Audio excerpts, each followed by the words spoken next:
اعوذ باللہ من الشیطان الرجیم بسم اللہ الرحمن الرحیم السلام علیکم ورحمۃ اللہ وبرکاتہ۔ تمام دوستوں کو چینل کے اندر خوش آمدید کہتے ہیں۔ آج کا ہمارا بہت ہی اہم وظیفہ ہے دشمن کو مغلوب کرنے کے حوالہ سے ایک بہت ہی پاورفل اور اہم وظیفہ آج ہم آپ کو بتائیں گے۔ اس سے پہلے تمام احباب سے گزارش ہے کہ جو حضرات چینل پر نئے ہیں، جنہوں نے ابھی تک چینل کو سبسکرائب نہیں کیا، کائنڈلی چینل کو سبسکرائب کر کے بیل آئیکن کو پریس کریں تاکہ آنے والی ویڈیوز کی نوٹیفیکیشن آپ کو آسانی کے ساتھ مل سکیں۔ تو دوستو بات کرتے ہیں آج کے وظیفے پر۔ اگر آپ کا کوئی دشمن ہے اور آپ اس کو مغلوب کرنا چاہتے ہیں، اس سے پیچھا چھڑانا چاہتے ہیں، دشمن کو زیر کرنا چاہتے ہیں، تو یہ وظیفہ آپ نے انشاءاللہ تعالی کر لینا ہے۔ خالق کائنات کے کرم و فضل سے آپ کا دشمن مغلوب ہوگا اور آپ کے جسم کے اندر جو بھی بیماری ہے، فار ایگزامپل جس طرح یرقان کا عارضہ ہے، اللہ تعالی یرقان جیسا مرض بھی آپ کے جسم سے ختم ہو جائے گا۔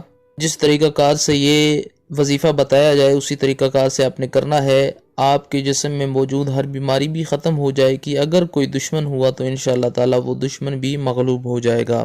چینل کے تمام سبسکرائبرز، چینل کے تمام فالوورز، اللہ رب العالمین ان کو لمبی زندگی اور صحت کاملہ عاجلہ عطا فرمائے۔ جو لوگ بے روزگار ہیں، خالق کائنات ان کو اچھا روزگار عطا فرمائے۔ بیماروں کو خالق کائنات شفاء کاملہ عاجلہ عطا فرمائے۔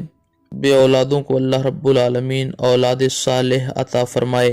سمپل سا آسان سا یہ وظیفہ ہے۔ اللہ رب العالمین کا یہ پیارا نام القدوس، القدوس، القدوس 170 مرتبہ پڑھنے سے اور دشمن کی نیت دل میں رکھنے سے انشاءاللہ تعالی دشمن مغلوب ہو جائے گا اور زیر دشمن ہو جائے گا۔ دشمن کے دل سے آپ کا خیال انشاءاللہ تعالی نکل جائے گا۔ اور جو انسان عرق گلاب پر 170 مرتبہ القدوس پڑھ کر دم کر کے عرق گلاب پی لے گا، اس کے جسم کے اندر جو بھی بیماری ہوگی انشاءاللہ تعالی وہ ختم ہو جائے گی۔ یرقان جیسا مرض بھی جسم سے دور ہو جائے گا۔ لوگوں کی نظروں میں محترم ہونے کے لیے بھی یہ وظیفہ کیا جا سکتا ہے۔ روزانہ 170 مرتبہ پڑھیں، دشمن کی نیت دل میں رکھیں، انشاءاللہ تعالی بہت جلد آپ کا دشمن مغلوب ہوگا۔ اور 170 مرتبہ پڑھ کے عرق گلاب پر پھونک مار کر وہ عرق گلاب روزانہ پینے سے جسم سے ہر بیماری ختم ہو جاتی ہے۔ امید کی جاتی ہے آپ کو مکمل طور پر سمجھ آ گئی ہوگی۔ مزید ویڈیوز اور اپڈیٹس کے لیے چینل کو وزٹ کیجیے۔ السلام علیکم ورحمۃ اللہ وبرکاتہ۔